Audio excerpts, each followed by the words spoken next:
The Music Production. L'artista Bacati.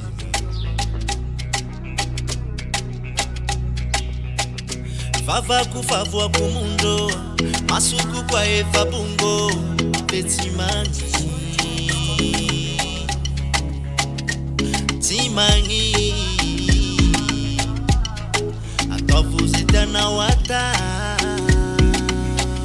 aiye vava kufavua kumundo masuku kwa eva bungo betimani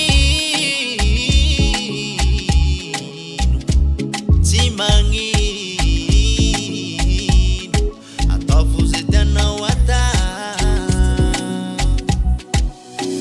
na nauza uvale fata ni bavina sita nauza uvale fakive ni bavina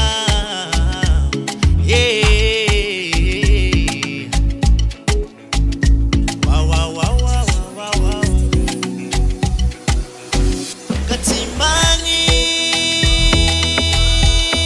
watabuze tana watawewo semetamina kwefaleo fasa usiyalamina simani watabuze tana watawewo semetamina kwefaleo fasa usiyalamina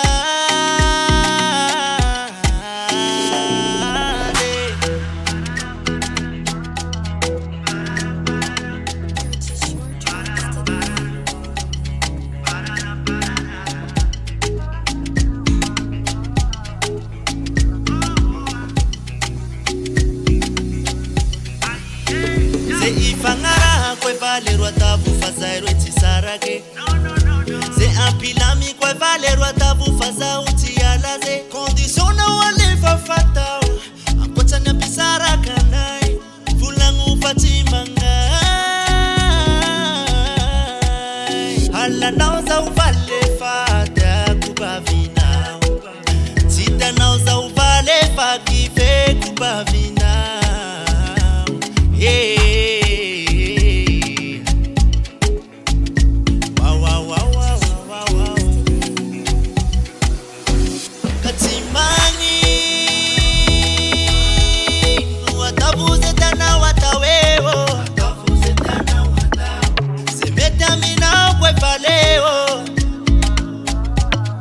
fasa usiyalamina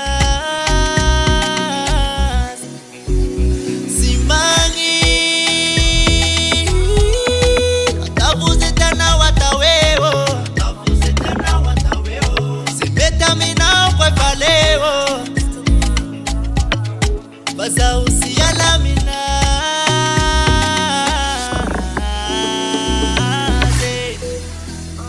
The Music Production.